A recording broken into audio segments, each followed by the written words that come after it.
InMode reported 7 adverse events in 2023, but not until the Capitol Forum started investigating them. Hello everyone, I'm Alli Drew. Welcome to my channel. For those of you who don't know me, I'm a retired attorney and a retired model. Happy holidays. Today, my law degree is going to come in handy as I explain to you about the lawsuit against Morpheus8.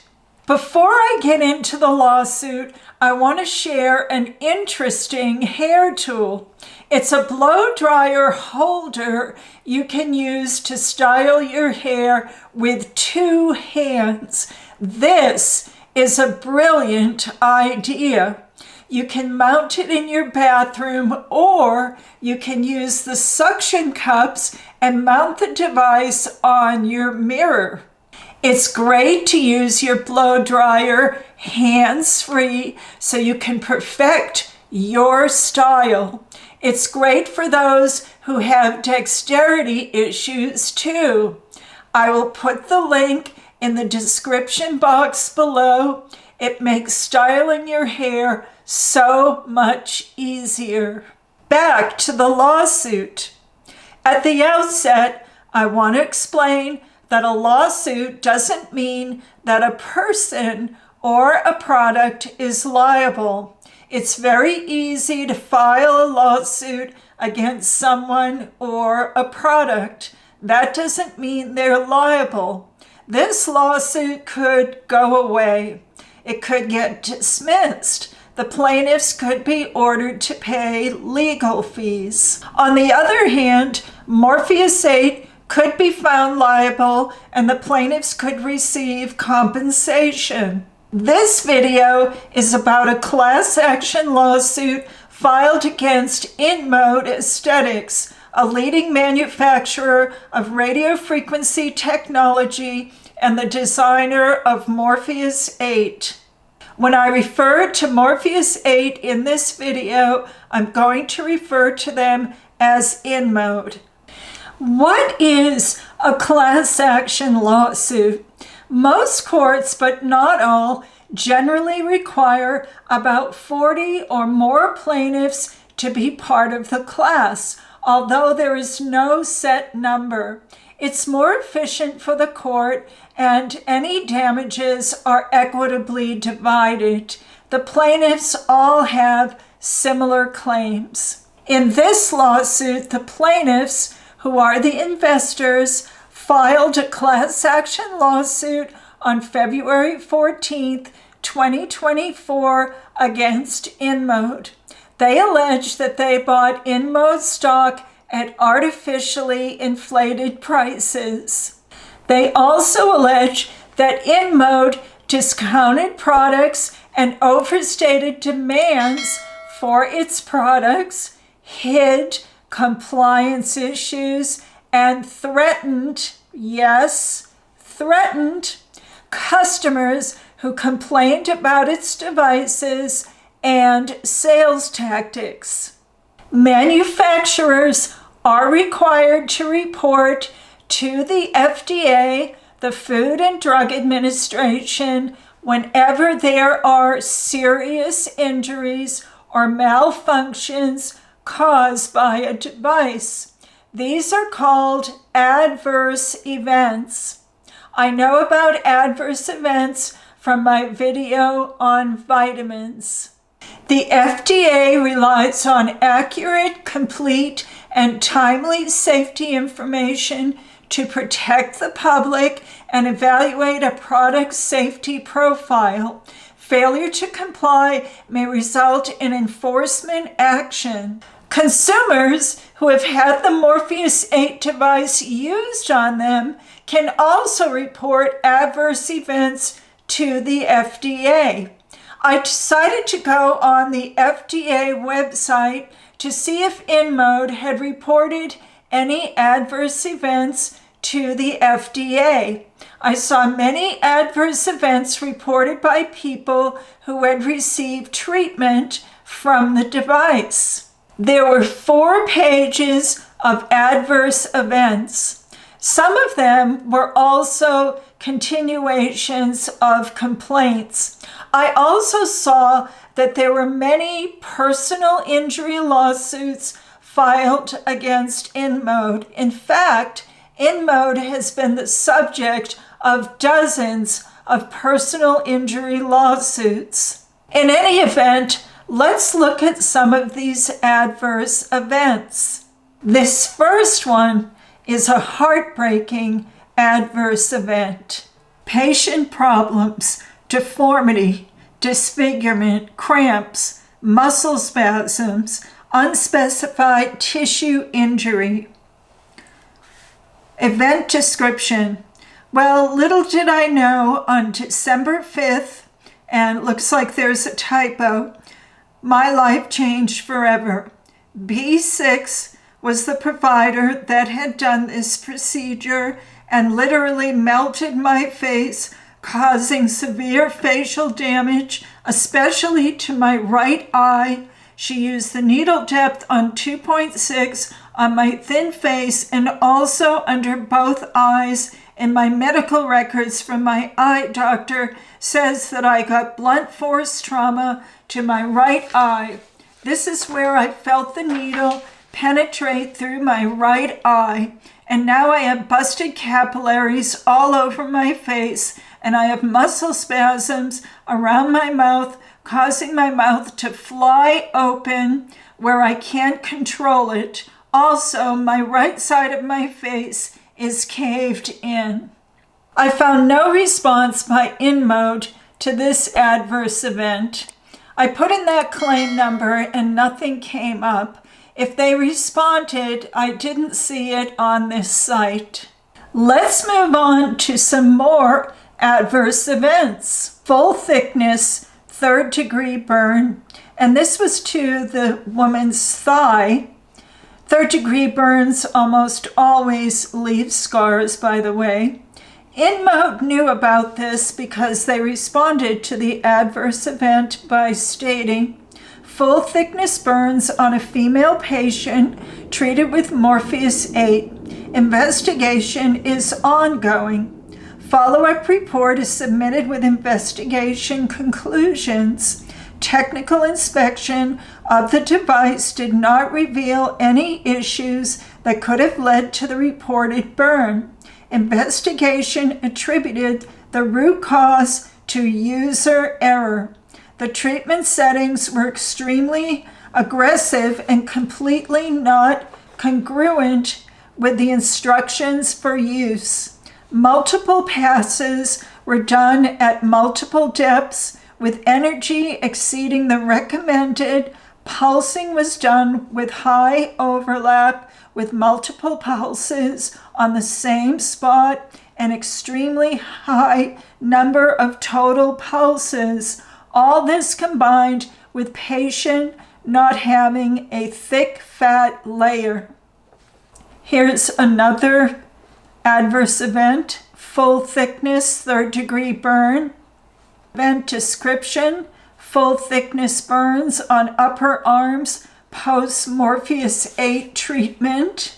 Clinic reported 3rd degree burns on upper arms of a patient treated with Morpheus8. Investigation is ongoing.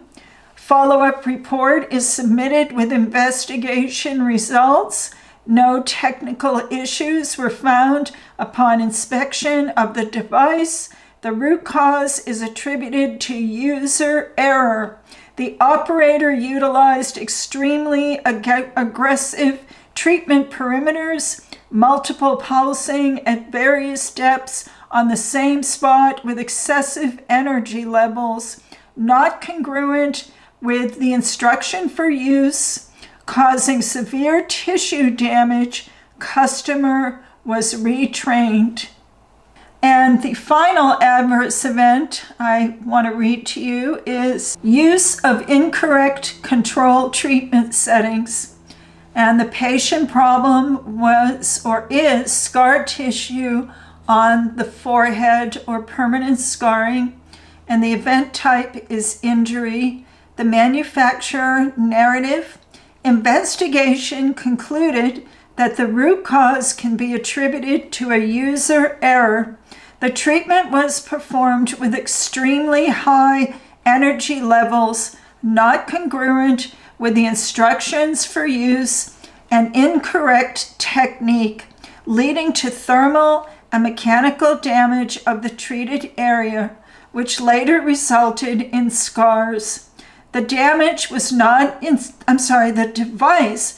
not inspected following confirmation from the clinic that this was an isolated incident, and the clinic continues to use the device without any issues since this incident. Event description: scarring on forehead. Let me shift gears here for a moment.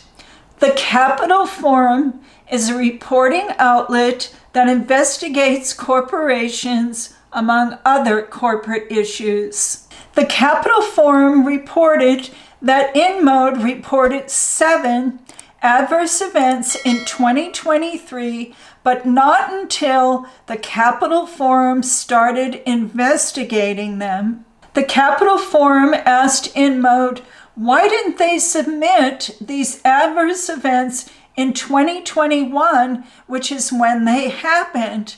Why did they wait until 2023?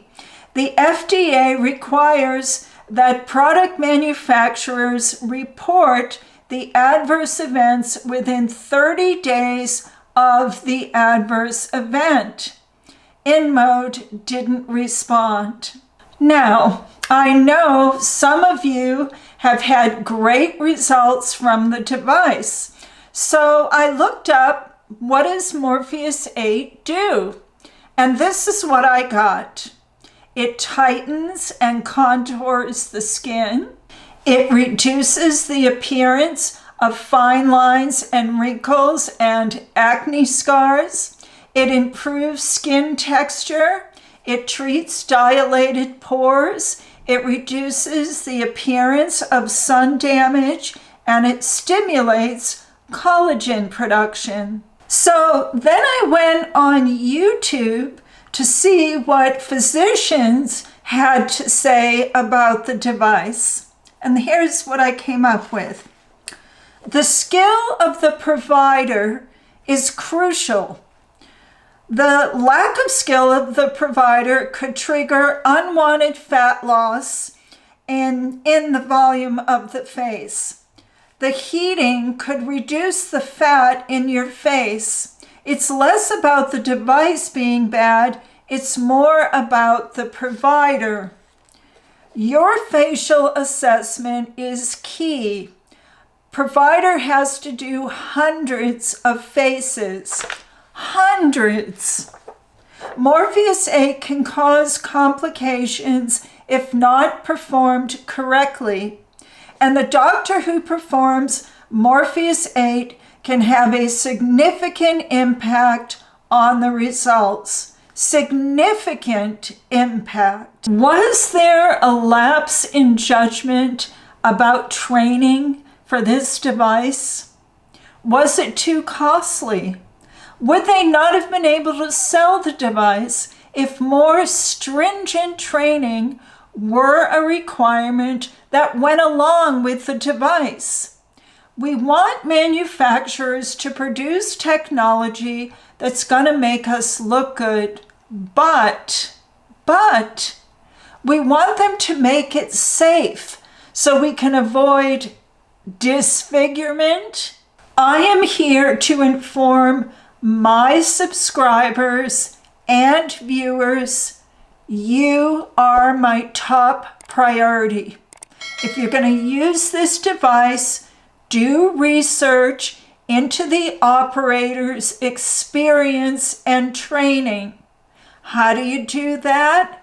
Ask them about their training. How many people have they used this device on?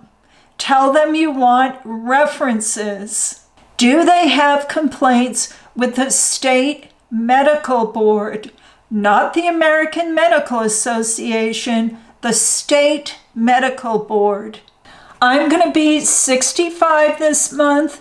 Stay tuned for my video on jowls. I found no status on this lawsuit, which means the lawsuit is probably still pending. Anytime you want to get a procedure done, or if you want to find out about a device to see if there are any complaints, you can read reviews, but you can take it to another level by going to the FDA site. It's the MOD database. You can also Google to see if there are any lawsuits against the manufacturer of a device. This is your face. This is your skin.